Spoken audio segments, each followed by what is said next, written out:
दोस्तों, आप सभी जानते हैं कि करंटली पार्लियामेंट के अंदर जो मॉनसून सेशन है वो चल रहा है। अब इस सेशन से थोड़ा जस्ट पहले अगर आपने नोटिस किया होगा तो जो मणिपुर के रिगार्डिंग जो बहुत ही शर्मनाक घटना घटी है, उसके रिगार्डिंग पार्लियामेंट के अंदर चर्चा होनी भी चाहिए। सरकार कुछ हद तक इस चर्चा के लिए रेडी भी है, पर ऑपोजिशन लीडर्स का ऐसा मानना है कि हमारे जो प्रधानमंत्री जी हैं, उनको पार्लियामेंट में आकर इसके रिगार्डिंग प्रॉपर क्लैरिफिकेशन देनी चाहिए, जो अभी तक नहीं हुआ है। अब ऐसे टाइम के ऊपर बहुत सारे ऑपोजिशन लीडर्स ने अलग अलग तरह से इसके रिगार्डिंग अपनी आवाज उठाई है, राइट। जो एक आम आदमी पार्टी के लीडर है ना, संजय सिंह जी, उन्होंने क्या किया, वो चेयरमैन साहब जो वाइस प्रेसिडेंट जी हमारे जगदीप धनखड़ जी, वो उनके पास चले गए बिल्कुल वेल के अंदर। और ये उन्होंने बताया कि काफी ये अनरूली बिहेवियर है, ठीक है ना। मेंबर ऑफ पार्लियामेंट को इस तरह से बिहेव बेसिकली नहीं करना चाहिए, एंड इस वजह से इनको सस्पेंड कर दिया गया पूरे सेशन के लिए। तो थोड़ा समझते हैं कि आखिर एक मेंबर ऑफ पार्लियामेंट को कैसे सस्पेंड कर दिया जा सकता है। देखो, जब हम बात करते हैं ना लोकसभा की या राज्यसभा की, तो लोकसभा के अंदर कौन होते हैं, हमारे स्पीकर साहब, और राज्यसभा के अंदर कौन होते हैं, हमारे चेयरमैन साहब। अब इनके पास ना जिम्मेदारी है। सर, कैसी जिम्मेदारी? जिम्मेदारी ये है कि जो सदन की कार्रवाई है ना, वो प्रॉपर और सुचारू ढंग से चले, ठीक है ना। और इस वजह से इनके पास कुछ ऑर्डर मेंटेन करने के लिए रिस्पॉन्सिबिलिटीज भी दी गई हैं, ठीक है। तो ऐसे टाइम के ऊपर अगर स्पीकर साहब को या चेयरमैन साहब को लगता है कि हाँ, कोई मेंबर ढंग से सदन की कार्रवाई नहीं होने देना चाह रहा, तो ऐसे टाइम के ऊपर वो कह सकते हैं कि उनको विड्रॉ करना पड़ेगा। Getting it? तो कल भी यही चीज हमें देखने को मिली है कि जहां पर इस तरह से कहा गया है। ऑन द अदर हैंड, कल अगर हम बात करें ना, तो राज्यसभा चेयरमैन ने इनको नेम किया कि हाँ जी, संजय सिंह जी ने ऐसा किया है। फिर उसके बाद क्या हुआ, जो हमारे पीयूष गोयल साहब हैं, उन्होंने एक मोशन मूव किया। उस मोशन को वॉइस वोट के साथ पास किया गया। उसके बाद बोला गया कि हाँ, अब इनको निलंबित किया जाता है। अब ध्यान रखने वाली बात यह है ना कि जब भी किसी मेंबर ऑफ पार्लियामेंट को आप सस्पेंड करते हो, तो मैक्सिमम टाइम क्या हो सकता है, वही वाला सेशन। जैसे अभी कौन सा सेशन चल रहा है, मॉनसून सेशन। तो जो संजय सिंह जी सस्पेंड हुए हैं, वो पूरे मॉनसून सेशन के लिए सस्पेंड हुए हैं। ऐसा नहीं कि विंटर सेशन जब आएगा नवंबर दिसंबर में, या बजट सेशन आएगा उसमें पार्ट नहीं लेंगे। उसमें पार्ट लेंगे। ये सिर्फ जो करंट सेशन है ना, मॉनसून सेशन जो चल रहा है, इसके अंदर ये पार्ट नहीं ले सकते। इस तरह से होता है। अब एक चीज आपके दिमाग में और आ रही होगी, सर क्या ऐसा है क्या ये अब मॉनसून सेशन के अंदर वापस आ ही नहीं पाएंगे? देखो, एक तरीका है, वो ये है कि अगर ना मान लो जो राज्यसभा है वो बोले कि नहीं, हम चाहते हैं ये वापस आए, और फिर से एक नया मोशन आए, और इनको जो सस्पेंशन, इनको जो सस्पेंड किया गया था, उसके सस्पेंशन को टर्मिनेट, खत्म कर दिया जाए, तब ये चीज हो सकती है। पर जनरली ऐसा नहीं होगा, ठीक है। बट मैं एक तरीका बता रहा हूँ कि ये तरीका हो सकता है कि अगर जो मेंबर ऑफ राज्यसभा है ना, वो हाउस जो है बेसिकली मोशन लेकर आए और इनकी जो टर्मिनेशन है उसको सस्पेंड कर दे, तब वो वापस आ सकते हैं। तो ये पूरा प्रोसेस होता है जब हमें एक पर्टिकुलर एमपी को सस्पेंशन का देखा जाता है। पिछले साल के अंदर भी ना यही हमें इश्यूज देखने को मिले थे। बहुत सारे राज्यसभा के एमपीज भी और लोकसभा के एमपीज भी सस्पेंड किए गए थे अलग अलग कारणों की वजह से। तो दोस्तों, डेट है आज की 25 जुलाई 2023, एंड आप सभी का स्वागत है आज के प्रीलिम बूस्टर न्यूज डिस्कशन के अंदर। अगले टॉपिक की तरफ बढ़ते हैं, दैट इज अकीरा अटैक। अब देखने में सर बड़ा ही अजीब सा नाम लग रहा है, अकीरा अटैक। क्या मीनिंग हो सकता है इसका? देखो, ये ना एक तरह का क्या है, रैंसमवेयर है। समझते हैं इस चीज को। देखो, जब मैं बोलता हूँ ना रैंसम, रैंसम का मतलब होता है फिरौती। फिरौती आप समझते होंगे। मान लो कई बार होता है ना कि किसी को किडनैप कर लिया, कि फिर वो फिरौती मांगते हैं कि हाँ, इतने पैसे दोगे तब हम इसको छोड़ेंगे। अब इसी तरह से पता क्या हो सकता है, आपके कंप्यूटर का डेटा हो सकता है। अब देखो, हमारे शायद कंप्यूटर में इतना इंपॉर्टेंट डेटा ना हो, पर बहुत बड़े बड़े लोगों के अंदर तो उनके कंप्यूटर्स के अंदर बहुत इंपॉर्टेंट डेटा हो सकता है। किसी के हो सकता है कुछ बहुत इंपॉर्टेंट फाइनेंशियल रिकॉर्ड्स हो सकते हैं, ठीक है ना। किसी के पास लेट्स से कोई बैंक में काम करता है, तो पूरी बैंकिंग डिटेल्स, उसके कस्टमर का डेटा, ये सारी चीजें हो सकती हैं। कोई बहुत बड़ा सीईओ हो सकता है, उसके कंप्यूटर में तो बहुत कुछ डेटा हो सकता है। आई बात समझ में? तो होता पता क्या है, मान लो किसी ने इस कंप्यूटर के ऊपर अटैक कर दिया, ठीक है ना। अटैक करने के बाद पता क्या हुआ, आपके कंप्यूटर का डेटा बंद हो जाएगा, मतलब लॉक हो जाएगा, ठीक है ना। और बोला जाएगा कि भैया हमें इतने सारे पैसे हमें यहाँ पर भेजो, तब जाके आपका जो डेटा होगा ना, तब आप इसको देख पाओगे, इसको एक्सेस कर पाओगे। समझ आई? इसी को बोलते हैं रैंसमवेयर वायरस। तो जो अकीरा अटैक है ना, ये और कुछ नहीं है, रैंसमवेयर ही है। यहाँ पर आपका कंप्यूटर इस तरह से लॉक हो जाता है, ठीक है ना, और बोला जाता है कि इतना पैसा दो, तभी हम आपको आपका कंप्यूटर अनलॉक करके देंगे, नहीं तो नहीं देंगे। अगर मान लो सर चलो ठीक है, पैसे दे दिए, फिर तो चलो आपका कंप्यूटर अनलॉक हो जाएगा। पर अगर मान लो पैसे नहीं दिए, तो पता क्या होगा, आपके कंप्यूटर के अंदर जितना भी डेटा है ना, वो डार्क वेब के ऊपर डाल दिया जाएगा। अब आप लोग सोच रहे होंगे सर ये डार्क वेब क्या चीज़ है? देखो, हमारे जो वेब होता है ना, वेब तो समझते होंगे, इसके 3 पार्ट होते हैं। एक होता है सरफेस वेब, एक होता है डीप वेब, एक होता है डार्क वेब। सर क्या फ़र्क है इनके अंदर?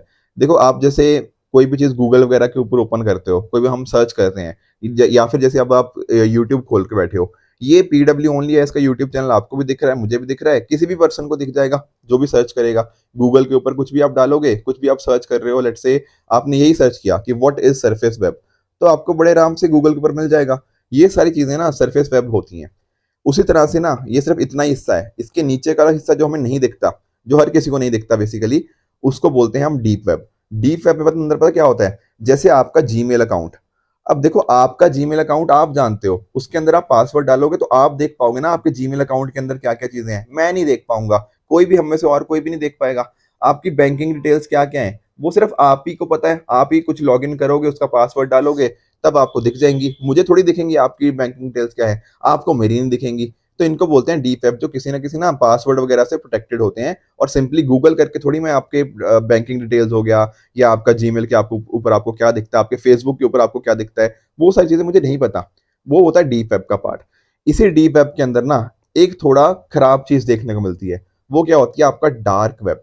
अब डार्क वेब को ना एक्सेस करना ही बड़ा मुश्किल है। यहाँ पर ना आपको एक टॉर करके चाहिए होता है, द अनियन रिंग करके, अनियन राउटर करके, सॉरी, द अनियन राउटर करके आपको इस तरह के कुछ स्पेशल सॉफ्टवेयर चाहिए होते हैं। और जो दुनिया भर के काफी गलत काम होते हैं ना, वो यही हमें डार्क वेब के ऊपर देखने को मिलते हैं। सर गलत काम से आपका मतलब क्या? देखो यहाँ पर क्या होता है ना, जैसे मान लो जैसे ड्रग ट्रैफिकिंग हो गया, या इस तरह की चीजें, वो सारी चीजें, गलत चीजें यहाँ पे देखने को मिल जाती हैं। कि अगर मान लो किसी को आपने, ठीक है ना, कुछ मारना हो, या इस तरह की चीजें, कुछ इलीगल गन्स होती हैं, वो आपने बेचनी हो, तो ये सारी आपको यहाँ पे मिल जाती हैं। ये बहुत ही खराब चीज है। इसी तरह से यहाँ पर पता क्या होता है? रैंसम वेयर वाले जो कर रहे हैं, जिन्होंने मान लो आपका कंप्यूटर को लॉक कर दिया और आप उनको पैसे नहीं दे पाए, तो वो सारा का सारा आपका डेटा ना यहाँ पर लीक कर सकते हैं। लीक कर देंगे, या बोलेंगे किसी को खरीदना है ये डेटा तो खरीद लो हमसे। इस तरह की चीजें हमें यहाँ पे देखने को मिलती हैं। तो डार्क वेब ना एक बहुत ही मेजर कंसर्न है हमारी पूरी दुनिया के लिए। आई बात समझ में? तो ये चीजें हमें पता होनी चाहिए कि आखिर अकीरा अटैक क्या होता है, और कहीं ना कहीं डार्क वेब क्या होता है। अब एक चीज नोटिस करो, यहाँ पर जो वार्निंग इशू करी है वो किसने करी है? वो सर्ट इन ने करी है। सर सर्ट इन क्या है? Computer emergency response team India. अब ये क्या है सर सर्ट इन?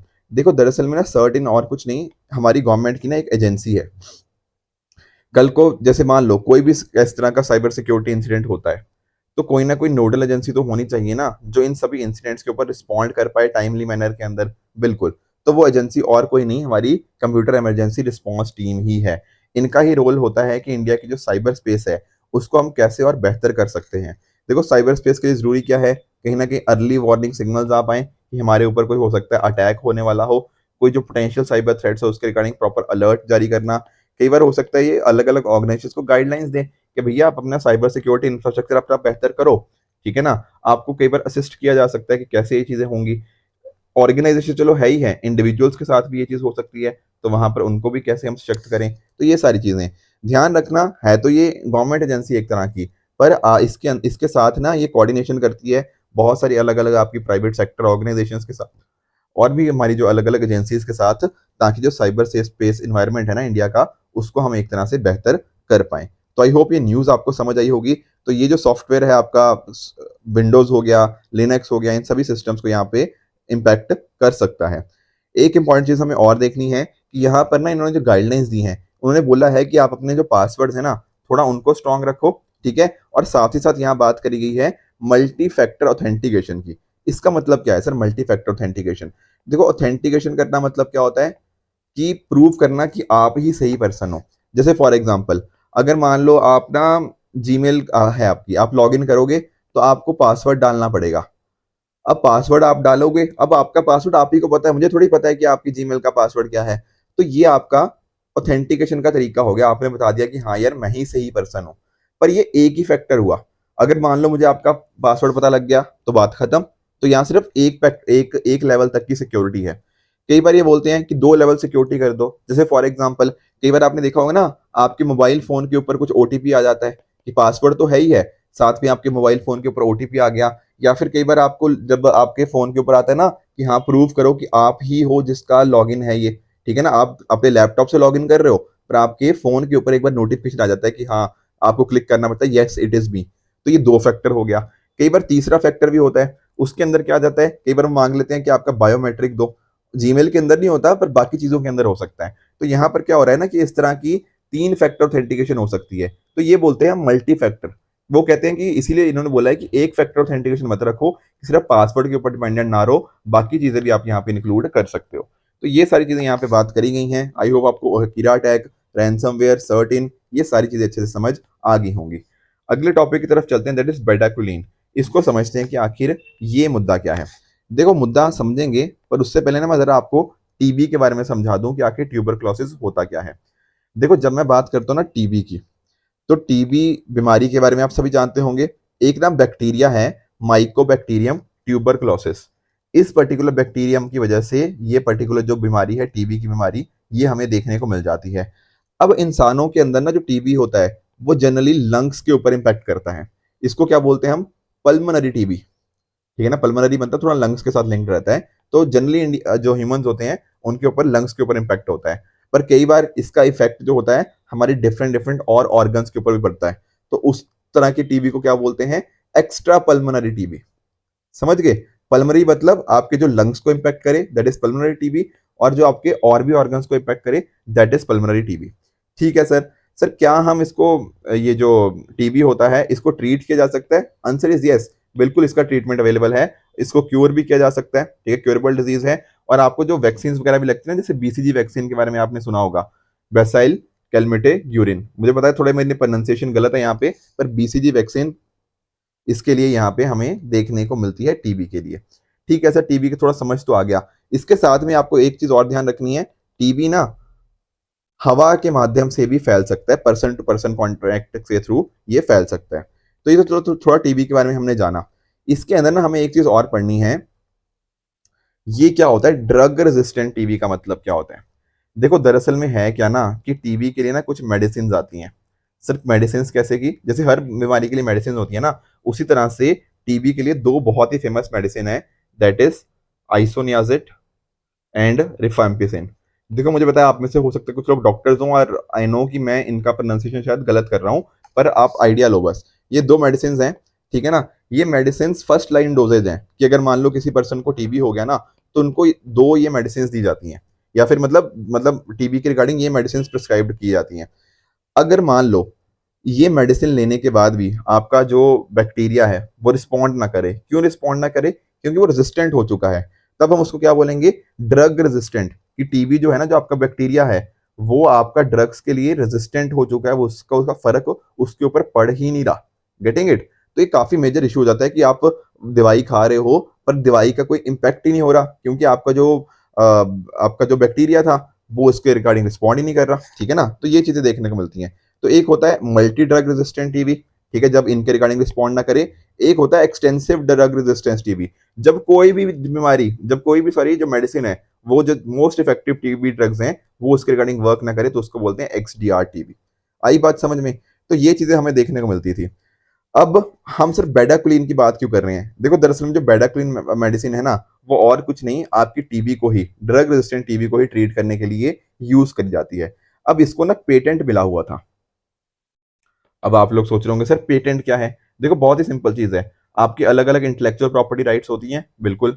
तो हमारी सरकार पता क्या करती है, किसी को ना पेटेंट दे देती है, जिसने मान लो इस चीज को इन्वेंट किया था। क्योंकि आप खुद सोचो ना, ये जो कंपनी की बात कर रहे हैं हम, जेनसन फार्मास्यूटिकल्स की बात कर रहे हैं, इन्होंने इस बेडाक्विलीन को बनाया होगा, बिल्कुल। अब बेडाक्विलीन को बनाने के लिए ना, इन्होंने, इनकी ये इन्वेंशन है, बहुत सारे हो सकता है करोड़ों रुपए इन्होंने खर्च करिए हैं इसकी, जो अलग अलग टेस्टिंग हो गया, बाकी और चीजों करने के रिगार्डिंग करोड़ों रुपया खर्च हो गया।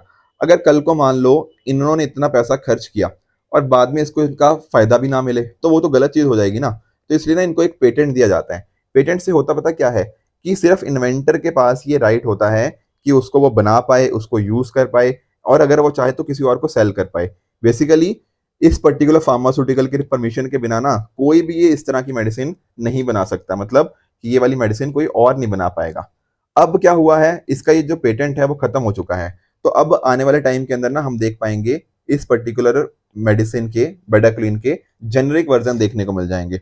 होता है ना कि कोई और कंपनी इसी तरह का, क्योंकि फार्मास्यूटिकल के अंदर थोड़ा पता लग जाता है कि क्या क्या कॉम्बिनेशन हैं, तो कोई और कंपनी इसको भी बना सकती है, इसके जेनरिक वर्जन बना सकती है। तो इससे पता क्या होगा, जो बेडाक्लोइन मेडिसिन है मान लो बहुत महंगी आती है, तो इसके दाम जो होंगे ना वो अकॉर्डिंगली कम हो जाएंगे। ठीक है ना। तो जब कोई पेटेंट एक्सपायर हो जाता है ना, तो जो राइट्स दिए गए थे, एक्सक्लूसिव राइट डेवलपर को, ओरिजिनल डेवलपर को जो दिए गए थे, वो अब खत्म हो जाते हैं, वो इफेक्ट में नहीं रहते। अब जो बाकी मैन्युफैक्चरर्स हैं वो भी इसके जेनरिक वर्जन बना पाएंगे, उससे चीजें सस्ती हो पाएंगी। ठीक है ना। जेनरिक वर्जन क्या होते हैं कि बस उसी की आइडेंटिकल कॉपीज होती हैं, जैसे बेडाक्लोइन था ना, उसी की आइडेंटिकल कॉपीज हो जाएंगी, जिसके इंग्रेडिएंट्स सेम ही होंगे, लगभग सिमिलर ही होंगे, और उनका इफेक्ट भी सिमिलर ही देखने को मिलता है। तो आई होप आपको बेडाक्लोइन समझ आ गया होगा, पेटेंट क्या होते हैं वो भी चीज समझ आ गई होगी। अब तीसरा मुद्दा भी ना थोड़ा सिमिलर है। यहां पर हम क्या बात कर रहे हैं, patent act versus competition act. अब देखो पेटेंट तो मैंने आपको समझा दिया, अब आपको समझना है क्या है कि आखिर ये बात क्या हो रही है, पेटेंट वर्सेस कॉम्पिटिशन एक्ट। अभी ना क्या हुआ, दिल्ली हाई कोर्ट में ना एक मुद्दा चला। मुद्दा क्या था कि आपकी जो टेलीकॉम कंपनी है एरिक्सन हो गया, आपकी एक एग्रोकेमिकल कंपनी है मॉन्सेंटो, और साथ साथ आपका जो कंपटीशन कमीशन है, इनकी कुछ पुलिस चल रही थी। तो उसके बाद उन्होंने पूछा कि भैया आप ये बताओ कि पेटेंट एक्ट ऊपर है या कंपटीशन एक्ट ऊपर है, मतलब दोनों के बीच में जब मतभेद आता है तो कौन सा एक्ट दूसरे के आगे चला जाता है। तो इन्होंने बात क्या करी दिल्ली हाई कोर्ट ने कि patent act is, it overrides competition act, कि दोनों पर्टिकुलर एक्ट जब मतभेद में आएंगे ना, तो हम पेटेंट एक्ट के अंदर क्या लिखा गया है हम उसको सुनेंगे। Getting it. तो पेटेंट एक्ट तो आप समझ ही हो कि पेटेंट का मतलब क्या होता है, कि जो होल्डर होता है उसके पास राइट्स होते हैं अपनी इन्वेंशन के रिगार्डिंग, ये आप जानते हो। अब समझना हमें ये है कि कंपटीशन कमीशन ऑफ इंडिया, ये जो कंपटीशन एक्ट है ये क्या है। देखो एक ना 2002 में हमारे पास एक एक्ट आता है कंपटीशन एक्ट, उसके थ्रू हम एक स्टैट्यूटरी बॉडी बनाते हैं, स्टैट्यूटरी मतलब लॉ के थ्रू बनी हुई बॉडी, उसका क्या नाम है, कंपटीशन कमीशन ऑफ इंडिया। इसको समझते हैं।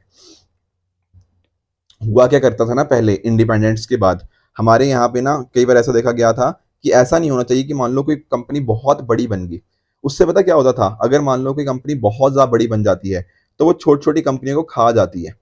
समझ रहे हो इस बात को। अगर मान लो कोई कंपनी बहुत बड़ी है तो इसके पास बहुत सारे बेनिफिट्स होंगे, ठीक है ना, ये कम दाम के अंदर अपने प्रोडक्ट्स को बना पाएगी, उसके सामने ना कोई छोटी छोटी कंपनियां बिल्कुल खत्म हो जाएंगी। तो इससे पता क्या होता था, हमने इस चीज को रोकने के लिए ना एक एमआरटीपी एक्ट लेकर आए थे, monopolies restrictive trade practices act 1969। पर इसके में अंदर ना कुछ खामियां थी। इससे पता क्या होता था, हम किसी कंपनी को बड़ा ही नहीं होने देते थे, तो वो चीज गलत थी। तो इसको हमने रिप्लेस किया और हम लेकर आए कंपटीशन कमीशन ऑफ इंडिया या कंपटीशन एक्ट लेकर आए। इसके अंतर्गत हमने पता क्या किया, हमने बोला कि हाँ आप बड़ा होइए, कोई दिक्कत वाली बात नहीं है, पर ऐसा नहीं ना होना चाहिए कि आप बहुत बड़े बन गए और इस वजह से मार्केट में आपका कोई कॉम्पिटिटर ही नहीं रहा। उससे पता क्या होगा, जैसे मान लो मैं एग्जांपल देता हूँ, जैसे मान लो आज के टाइम के ऊपर जियो है, अगर कल को जियो क्या करे, एयरटेल को खरीद ले, वोडाफोन इंडिया को खरीद ले, तो होगा क्या, एक ही पार्टी बन जाएगी जियो। ठीक है। तो जियो जब बच जाएगा तो अकॉर्डिंगली वो क्या करेगा, अपनी हो सकता है मनमर्जी करने लग जाए, वो बोलेगा कि नहीं अभी आप 200 रुपया पर मंथ का पैक लेते हो, अब मैं इसका प्राइस कर दूंगा 2000 रुपया पर महीना। तो देखो जब एक ही रह जाएगा मार्केट के अंदर, आपके पास ऑप्शन ही नहीं होगा और कोई, आपको खरीदना ही पड़ेगा। उसी तरह से लेट्स से अगर अमेजोन की बात करें, कल को मान लो अमेजोन ने फ्लिपकार्ट को खरीद लिया, तो क्या होगा, या और भी जो कंपनीज है उसको खरीद लिया, तो अकेली एक मात्र अमेजोन ही रह जाएगी। तो अमेजोन क्या करेगी, वो मार्केट को डिक्टेट करेगी। तो हमारा देखो यहाँ पे फोकस ये नहीं है कि अमेजोन बड़ी ना हो, नहीं, आप बड़े होइए, हमें कोई दिक्कत वाली बात नहीं है, पर आप कोई ऐसा कदम नहीं करेंगे जिससे कहीं ना कहीं कंपटीशन बिल्कुल खत्म हो जाएगा। ये हमारा फोकस है कंपटीशन एक्ट के अंतर्गत। ठीक है, उसी लिए हमने बॉडी बनाई हुई है CCI, competition commission of India, जो इन सारी चीजों को इंश्योर करती है। यहाँ पर आपको एक चेयरपर्सन और 6 मेंबर्स देखने को मिल जाएंगे, एक तरह की क्वासी जुडिशियल बॉडी हमें ये देखने को मिल जाती है। यहाँ पर इसी एक्ट के अंदर बॉडी तो है ही है, साथ ही साथ एक एपलेट ट्रिब्यूनल है, कंपटीशन एपलेट ट्रिब्यूनल, कोई भी इश्यूज आते हैं फिर अकॉर्डिंगली वो एपलेट ट्रिब्यूनल उसको डिस्कस करता है। तो ये सारी चीजें आई होप आपको पता लग गई होंगी। अगला हमारा टॉपिक है G20 एनर्जी मिनिस्टर्स मीटिंग। अब G20 आप जानते हो रहा है इंडिया के अंदर इस बार, ठीक है ना, इसके अलग अलग मीटिंग्स हैं। तो एनर्जी मिनिस्टर्स की भी मीटिंग हुई कहाँ पर, गोवा के अंदर। इसके अंदर ना कुछ की आउटकम्स निकले, जैसे फॉर एग्जांपल इन्होंने बात करी हाइड्रोजन के रिगार्डिंग। ठीक है ना, कि इन्होंने मिनिस्टर्स ने एग्री किया high level voluntary principal on hydrogen, कैसे हाइड्रोजन को हम यूज कर सकते हैं उसके रिगार्डिंग हो गया। और एक इंपॉर्टेंट चीज आपको बिल्कुल ध्यान में रखनी है कि हमारा जो ISA है ना, इंटरनेशनल सोलर अलायंस, इसने लॉन्च किया क्या, ग्रीन हाइड्रोजन इनोवेशन सेंटर। मैं थोड़ा सा आपको इसके बारे में बताता हूँ कि आखिर ग्रीन हाइड्रोजन क्या होता है। देखो जब हम बात करते हैं ना different different types of hydrogen की, तो उसके अंदर अलग अलग चीजें आती हैं। इसके लिए अंदर ना हमारे लिए सबसे इंपॉर्टेंट है पहली तीन। ग्रे हाइड्रोजन, ब्लू हाइड्रोजन और ग्रीन हाइड्रोजन। अब मैंने क्या बताया, हाइड्रोजन को यूज करते हुए आपने एनर्जी प्रोड्यूस करनी है, तो कहीं ना कहीं हमारे पास हाइड्रोजन कहाँ से आएगा, वो चीज बड़ी इंपॉर्टेंट है। ठीक है ना। जब हम बात करते हैं ना ग्रे हाइड्रोजन की, जब हम बात करते हैं तो ध्यान रखने वाली बात ये है कि यहाँ पर जो हम प्रोसीजर यूज करते हैं वो होता है स्टीम मीथेन रिफॉर्मिंग। बेसिकली कोयला हो गया आपका, या फिर लिग्नाइट ग्लासिफिकेशन हो गया, इनके यूज के थ्रू हम इस चीज को प्रोड्यूस करते हैं। अब इसका नेगेटिव इम्पैक्ट पता क्या है, कि इसके प्रोडक्शन के अंदर, जो ग्रे हाइड्रोजन के प्रोडक्शन के अंदर बहुत सारा हमारा कार्बन हो जाता है, तो कहीं ना कहीं इन्वायरमेंट के ऊपर इसका नेगेटिव इम्पैक्ट है। ब्लू हाइड्रोजन के अंदर क्या होता है, यहां पर भी जो आपकी प्रोडक्शन होती है ना, वो आपकी नेचुरल गैस से हो सकती है या कोल से हो सकती है। पर जो यहां से गैसेस वगैरह निकली, उसको हम कम करने के लिए पता क्या करते हैं, carbon capture and storage, CCU या सीसीएस वाला जो सिस्टम होता है, कार्बन कैप्चर यूज या कार्बन कैप्चर स्टोरेज मेथड, उसको यूज किया जाता है ताकि आपकी जो कार्बन एमिशन है ना, उनको हम एक तरह से कम कर पाए। कि कार्बन तो निकला, पर आपने उसको कैप्चर करके उसको धरती के अंदर दबा दिया, तो क्या हुआ, उतना कार्बन एमिशन जो नेगेटिव इम्पैक्ट होना था एनवायरमेंट के ऊपर, वो नहीं हुआ। इससे सबसे बड़े इंपॉर्टेंट क्या है हमारे लिए, ग्रीन हाइड्रोजन। अब ग्रीन हाइड्रोजन के अंदर पता क्या होता है, आप इलेक्ट्रोलिसिस यूज करते हो, पानी आप जानते हो ना, पानी का फॉर्मूला क्या होता है, H2O। इसको यूज करते हुए इलेक्ट्रोलिसिस के माध्यम से आप यहाँ से हाइड्रोजन जनरेट कर सकते हो। तो ये क्या हुआ, रिन्यूएबल एनर्जी के माध्यम से यहाँ पर आप चीजें जनरेट कर रहे हो। ठीक है ना। तो यहाँ पर इस तरह से ये काफी अच्छा तरीका होता है इलेक्ट्रिसिटी जनरेट करने का, मतलब बाद में इलेक्ट्रिसिटी आप इसके थ्रू जनरेट कर सकते हो। उसी तरह से बाकी भी पढ़ लो, पर मेजरली पॉइंट यही तीन है। टर्कियस हाइड्रोजन के अंदर क्या होता है, इसका प्रोसीजर होता है मीथेन पायरोलिसिस का। ब्राउन हाइड्रोजन के अंदर होता है आपका कोल गैसिफिकेशन का। तो इंडिया ने क्या किया है, ग्रीन हाइड्रोजन का इनोवेशन सेंटर बनाने की बात करी है। बस बेसिकली जो इंडिया की तरफ से आईएसए है, इंटरनेशनल सोलर अलायंस हो गया, यहाँ फ्रांस का भी कॉन्ट्रीब्यूशन रहा है, तो इन्होंने यहाँ पे लॉन्च किया है ग्रीन हाइड्रोजन इनोवेशन सेंटर। बाकी आप नोटिस करो, फोकस है एनर्जी फॉर ऑल का। अभी भी 73 करोड़ लोग हैं दुनिया के अंदर जहां पर एनर्जी का एक्सेस उनको नहीं है, तो वो सारी चीजें उनको प्रोवाइड करी जा पाए। हम कैसे नॉन रिन्यूएबल एनर्जी से रिन्यूएबल एनर्जी की तरफ ट्रांजिशन करें, उसके रिगार्डिंग हमें एनर्जी ट्रांजिशन करना होगा। पिछले टाइम्स के अंदर जो 85% सारी कैपेसिटी एडिशन का हुआ है, वो रिन्यूएबल के अंदर हुआ है, जो कि एक अच्छी बात है। इंडिया ने भी देखो काफी अच्छा काम किया है। जैसे फॉर एग्जांपल एलपीजी कनेक्शन हमने दिए हैं लगभग 19 करोड़ फैमिलीज को। उसके साथ में अगर आप नोटिस करो तो 90% पॉपुलेशन के पास हमने पाइप्ड कुकिंग गैस हमने पहुंचा दी है। एलईडी डिस्ट्रीब्यूशन प्रोग्राम हमारा है, जिसके अंतर्गत हम एक्सपेक्ट हमने किया है कितना, 75 बिलियन यूनिट ऑफ एनर्जी हमने हर साल हम सेव करते हैं जो एलईडी के माध्यम से। इलेक्ट्रिक व्हीकल्स की मार्केट हम देखें, हम चाहते हैं 10 मिलियन सेल्स हो हर साल 2030 तक। बाकी हम चाहते हैं इथेनॉल ब्लेंडिंग पेट्रोल का अचीव करना, कितना टारगेट, 20% टारगेट हमें अचीव करना है बाय 2025। हम क्या चाहते हैं कि जो क्रूड ऑयल की डिपेंडेंस है ना दूसरी कंट्रीज के ऊपर, उसको थोड़ा कम किया जाए। उसलिए हम क्या कर रहे हैं, पेट्रोल के साथ ब्लेंडिंग कर रहे हैं किसकी, एथेनॉल की। बाकी ग्लोबल हब बनाने की बात है for hydrogen production and export. तो ये सारी बातें थी जो हमें समझनी थी। एक अलायंस है यहाँ पर, ग्लोबल बायोफ्यूल अलायंस, ठीक है ना, उसको भी आप यहाँ पर देख सकते हो, जहाँ पर अलग अलग इन्होंने अलग अलग एनर्जी मिनिस्टर्स ने रिकमेंड किया है कि ग्लोबल बायोफ्यूल अलायंस एक तरह का बनेगा। ठीक है, काफी सारी कंट्रीज जैसे इंडिया हो गया, ब्राजील, कनाडा, यूएस, इन सभी ने यहाँ पे अपनी सपोर्ट जाहिर की है और बेस्ट प्रैक्टिसेस को यहाँ पे ये शेयर कर रहे हैं। दोस्तों, आज की डिस्कशन के बेसिस के ऊपर मैं आपको ये सारे क्वेश्चन दे रहा हूँ। इन सभी क्वेश्चंस का मुझे आप नीचे कमेंट सेक्शन में आंसर बताओगे कि इनमें से कौन सा ठीक है और कौन सा गलत है। कल जो क्वेश्चन पूछे थे उनका क्विकली एक बार आंसर बता देता हूँ। रूरल वॉश फोरम के रिगार्डिंग, यहाँ पर क्या इससे जल जीवन मिशन हो गया, स्वच्छ भारत मिशन ग्रामीण, इसकी तेजी से इंप्लीमेंटेशन करी जाए, तो उसके था बिल्कुल करेक्ट है। ठीक है, वॉश का हमने समझा था, वाटर सैनिटेशन एंड हाइजीन की बात हो रही थी। प्राइस स्टेबलाइजेशन फंड, क्या ये department of agriculture operation and farmer welfare के अंदर काम करता है? The answer is false. देखो यहां से स्टार्ट हुआ था, पर याद करो मैंने क्या बताया था, 1 अप्रैल 2016 को ना ये ट्रांसफर कर दिया गया था। पहले एग्रीकल्चर मिनिस्ट्री थी, पर 2016 के बाद कौन सी मिनिस्ट्री है, ministry of consumer affairs, food and public distribution, उसके अंतर्गत ये फंड देखने को मिला। तीसरा बात करें ऑपरेशन ग्रीन की, तो क्या इसके अंदर हमारे जो फार्मर्स हैं उनको डिस्ट्रेस सेल से बचाया जाता है ड्यूरिंग बम्पर क्रॉप प्रोडक्शन? देखो ये ना मैं थोड़ा आपको समझाता हूँ। वैसे तो ये डायरेक्टली अगर हम बात करें ना, कल हमने MIS स्कीम पढ़ी थी, मार्केट इंटरवेंशन स्कीम। इसके अंतर्गत इसका काम था कि हाँ, अगर मान लो चीजों के दाम बहुत कम हो जाते हैं, तब किसानों को बम्पर क्रॉप प्रोडक्शन की वजह से जो डिस्ट्रेस सेल ना हो, उसके लिए प्रोटेक्शन था। पर अगर आप ऑपरेशन ग्रीन देखोगे ना, यहाँ पर हमने क्या बात करी थी, पोस्ट हार्वेस्ट लॉसेस को कम करने की बात करी थी, वैल्यू एडिशन को कैसे इंप्रूव करें उनकी बात करी थी। तो कहीं ना कहीं ये भी ना, इसका भी इनडायरेक्ट काम यहाँ पर आ सकता है। ठीक है, थोड़ा सा ये स्टेटमेंट गलत बन गई, पर ये काफी हद तक मैं इसको ट्रू ही मानूंगा, क्योंकि एक्चुअल में इसका इंपॉर्टेंट मोस्ट इंपॉर्टेंट काम तो ये है, पर इसका इनडायरेक्ट काम यहाँ पे इसके साथ भी रिलेट किया जा सकता है। ठीक है ना, तो थोड़ा स्टेटमेंट ये गड़बड़ थी वैसे, बट इसको हम थोड़ा ट्रू ही मानेंगे। ठीक है, last, fund of fund for startup scheme, यहाँ पर क्या ये आरबीआई द्वारा ऑपरेट करी जाती है? The answer is no. ये किसके द्वारा करी जाती है सर? ये सिडबी के द्वारा। ठीक है, सिडबी कल हमने देखा था।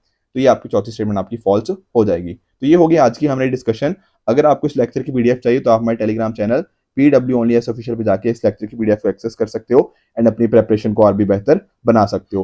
तो आई होप आप सभी को आज का सेशन अच्छे से समझ आया होगा। इसी तरह से आप भी अपने एंड पे हार्डवर्क करते रहिए। Goodbye and good luck.